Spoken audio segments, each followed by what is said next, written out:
दोस्तों कैसे हैं आप लोग। मेरा नाम है इमरान मलिक। दोस्तों हाल ही में अमेरिका के राष्ट्रपति डोनाल्ड ट्रंप ने शाह अब्दुल्ला से मुलाकात की, जो कि जॉर्डन के किंग माने जाते हैं और वहां के प्रेसिडेंट भी वही हैं। दोस्तों उन्होंने गाजा पट्टी को लेकर एक बहुत बड़ा खुलासा कर दिया है, जिसको लेकर मिडिल ईस्ट में और बाकी ओआईसी के 57 मुल्कों में हड़कंप मच गया है। वो ऐसा क्या खुलासा किया है उन्होंने और क्या शाह अब्दुल्ला से बैठक हुई है डोनाल्ड ट्रंप की, वो मैं सारी जानकारी आपको दूंगा। दोस्तों अगर आप इस चैनल पर नए हैं तो चैनल को सब्सक्राइब कीजिएगा, बेल आइकन दबाना ना भूलिएगा। दोस्तों जब से अमेरिका के राष्ट्रपति का चुनाव हुआ है और डोनाल्ड ट्रंप अमेरिका के 47वें राष्ट्रपति बने हैं, तब से लेकर वो लगातार अपने बयानों से सुर्खियों में हैं। अब उन्होंने एक ऐसा बयान दिया था हाल फिलहाल में गाजा पट्टी को लेकर, जिससे सारे मिडिल ईस्ट के देश और बाकी जो मुल्क हैं उन्होंने अपनी तीखी प्रतिक्रिया दी थी डोनाल्ड ट्रंप के उस फैसले के खिलाफ कि गाजा के जो लोग हैं, जो फिलिस्तीन के लोग हैं, वो वहीं पर रहेंगे, वो विस्थापित नहीं किए जाएंगे। अब हाल ही में अमेरिकी राष्ट्रपति डोनाल्ड ट्रंप की जॉर्डन के किंग से मुलाकात हुई है, जिनका नाम है शाह अब्दुल्ला। उनके ऊपर वो लगातार प्रेशर बना रहे हैं कि फिलिस्तीन के लोगों को अपने यहाँ पर विस्थापित किया जाए और इजिप्ट के अंदर विस्थापित किया जाए। अब शाह अब्दुल्ला के ऊपर इतना प्रेशर बनाया जा रहा है तो शाह अब्दुल्ला ने कहा है कि हम अभी ओआईसी की मीटिंग में फैसला करेंगे, बाकी जो अरब मुल्क हैं वो इस बात पर फैसला करेंगे कि फिलिस्तीन के लोगों को विस्थापित किया जाएगा या नहीं किया जाएगा। लेकिन उन्होंने अमेरिकी राष्ट्रपति डोनाल्ड ट्रंप के सामने एक शर्त रखी। उन्होंने कहा है कि गाजा के बीमार बच्चे, लाचार बच्चे जो इस जंग के अंदर अपाहिज हो चुके हैं, जिनके हाथ पैर कट चुके हैं या फिर वो इस जंग के अंदर भूख से कुपोषण का शिकार हो चुके हैं, उन बच्चों को हम जॉर्डन के अंदर विस्थापित करेंगे।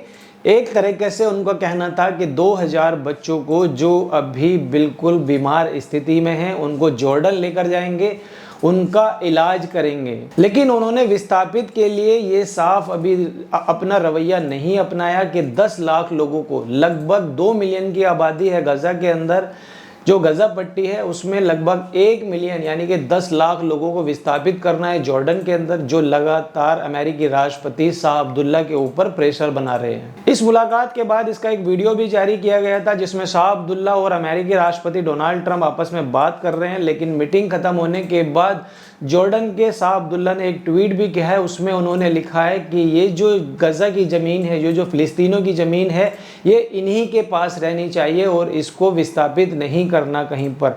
फिलिस्तीनी राज्य का गठन होना चाहिए और जिन लोगों की ये ज़मीन है वो इस ज़मीन को बेचना नहीं चाहते, तो आप इस बात पर क्यों अड़े हुए हैं कि उनको दूसरे मुल्कों में विस्थापित किया जाए। इसके बाद उन्होंने मीडिया से बात करते हुए ये भी कहा है कि गाजा के अंदर जो सीज फायर हुआ है, जिसको अभी थोड़ा ही वक्त हुआ है, पहला जो चरण था उसका अब समाप्ति की ओर है, लेकिन दूसरे चरण के लिए कतर के दोहा में हमास के अधिकारी, इजराइल के अधिकारी और अमेरिकन अधिकारी वहां पर बातचीत में लगे हुए हैं। लेकिन खबर यह भी आ रही है कि जो ट्रंप का रवैया है उससे सीज फायर टूटने के आसार लगभग सामने आ चुके हैं कि सीज फायर इस शनिवार को कभी भी टूट सकता है।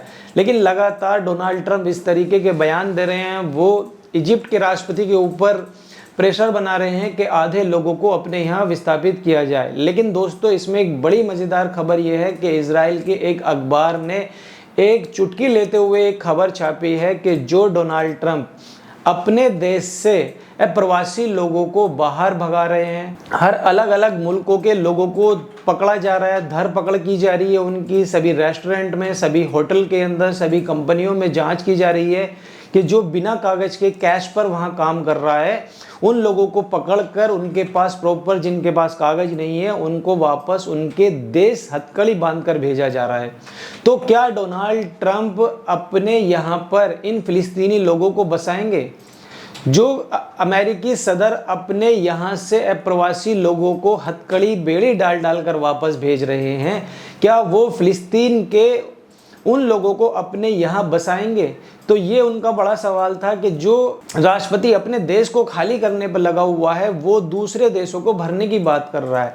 अरब देश के 2 छोटे मुल्क जॉर्डन और इजिप्ट, ये अमेरिका के मुकाबले काफ़ी छोटे हैं। इसके अंदर लगभग 23 लाख 2 मिलियन से ज़्यादा की जो आबादी है वो जॉर्डन के अंदर पहले से ही रहती आ रही है। जो वहाँ पर माइनॉरिटी दर्जे के हैं, जो वहाँ पर कैंपों में रहते हैं, पहले से ही 2 मिलियन से ज़्यादा लोग जॉर्डन के अंदर रहते हैं फ़िलिस्तीन के, उनको पहले ही वहाँ पर स्थापित किया हुआ है। ऐसे ही 1 मिलियन से ज़्यादा लोग इजिप्ट के अंदर रहते हैं।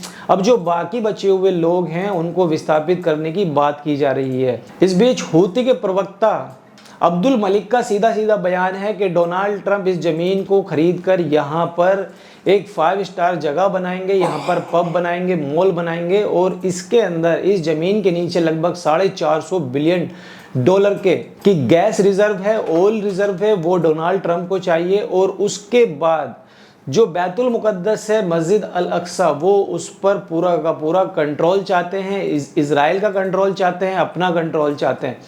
तो ये बात अरब मुल्कों को समझनी चाहिए कि अगर गज़ा की ज़मीन अमेरिकन हाथों में जाती है तो बैतुल मुक़द्दस अल अक्सा भी उनके हाथों में जाएगी और आने वाले समय में वो जॉर्डन पर अपना राज करेंगे, आने वाले समय में वो इजिप्ट पर अपना राज करेंगे और हो सकता है कि वो मक्का मदीना तक भी पहुंच जाएं। तो ये बात कही थी अब्दुल मलिक ने और उन्होंने सीधे चेताया अमेरिका को कि अगर सीज़ फायर टूटता है, सीज़ फायर की जो शर्तें थी कि 3 चरण में सारे कैदियों की अदला बदली की जाएगी और उसके बाद यूएन पूरे गजा को रीबिल्ड करने का कार्यक्रम करेगा। लेकिन जैसी बातें डोनाल्ड ट्रंप की निकलकर सामने आ रही हैं, वो विस्थापित करने की बात कर रहे हैं, वो दूसरे देशों के राष्ट्रपति पर, वहाँ के किंग पर प्रेशर बना रहे हैं कि गजा को जल्द से जल्द खाली कराया जाए, उसको अमेरिका अपने कब्जे में लेगा।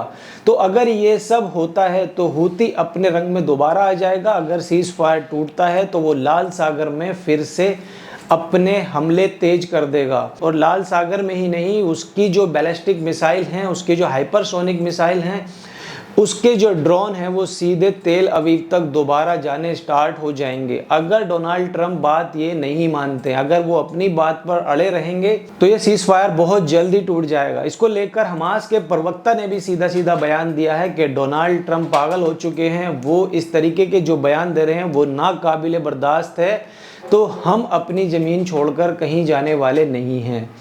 इस बीच फ्रांस के राष्ट्रपति एनुअल मैक्रोन ने भी बयान दिया है कि ऐसा बिल्कुल मुमकिन नहीं है कि गजा के लोगों को वहां से विस्थापित किया जाए, जबकि हम मांग कर रहे हैं कि फ़िलिस्तीन राष्ट्र बनाया जाए। लेकिन क्यों डोनाल्ड ट्रंप अपने साथी मुल्क इजराइल को फ़ायदा पहुंचाने के लिए और अपना फ़ायदा करने के लिए लगभग 20 लाख लोगों को विस्थापित करने पर अड़े हुए हैं। उसके बाद दूसरा बयान आता है उत्तरी कोरिया के तानाशाह किम जोंग का। उन्होंने भी यही कहा है कि एक पागल व्यक्ति 20 लाख लोगों को वहां से भगाने की पूरी फिराक में लगा हुआ है। कैसे? वो अपने दोस्त के साथ मिलकर उस जगह को खाली कराने पर लगा हुआ है। तो उन्हीं के सुर मिलाते हुए इजराइल के प्रधानमंत्री बेंजामिन नेतन्याहू ने भी कहा है कि अगर शनिवार तक 77 जो कैदी हमास के पास हैं वो छोड़े नहीं जाते हैं तो हमारी सेना दोबारा से हमला करना स्टार्ट कर देगी। तो दोस्तों देखना ये होगा कि क्या डोनाल्ड ट्रंप जिसने कहा था कि 20 जनवरी से पहले सीज़ फायर हो जाना चाहिए और गजा को रीबिल्ड करना चाहिए, अब वही डोनाल्ड ट्रंप उस सीज़ फायर को तोड़ने पर लगे हुए हैं और सीधी हमास को धमकी दे रहे हैं कि अगर वहां से लोगों को नहीं छोड़ा गया, अगर वहां से लोगों को विस्थापित नहीं किया गया तो मैं हेल बना दूंगा गजा को।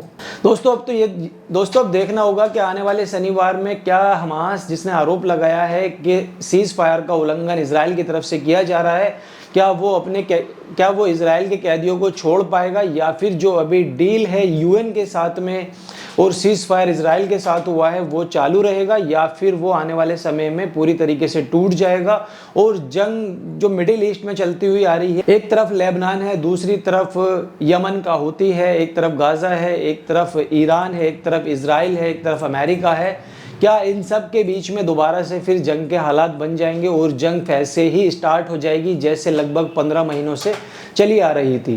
तो दोस्तों ये तो आने वाले वक्त में ही पता चल पाएगा कि ये सीज़ फायर रह पाएगा या फिर ये सीज़ फायर टूट पाएगा। दोस्तों इस पर आपकी जो भी राय है आप हमें कमेंट करके बताइए। वीडियो कैसी लगी वीडियो को लाइक कीजिए, चैनल को सब्सक्राइब कीजिए। तब तक मिलते हैं अनदर वीडियो में। जय हिंद।